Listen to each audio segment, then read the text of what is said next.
At dahil malabo nga ang camera ng cellphone ko, kaya nahihirapan ako mag-save ng video kung paano siya palinawin. Kaya nung makita ko ito sa TikTok shop, abay, hindi na ako nagdalawang isip. Check out ko na agad tong ring light rechargeable clip. Bali, pangalawang check out ko na to dahil mayroon nang nagkagusto nito ng mga kaibigan ko. Kaya nagpo-order din sila sa akin.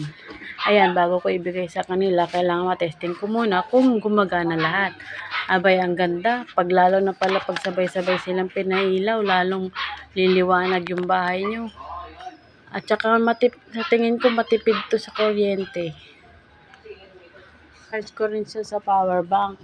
Para gusto ko kasing makita kung hanggang gaano katagal ang liwanag niya. Pag sa power bank pala siya naka-charge, kahit buksan mo siya ng tuloy-tuloy magdamag, pwede, hindi siya mamamatay.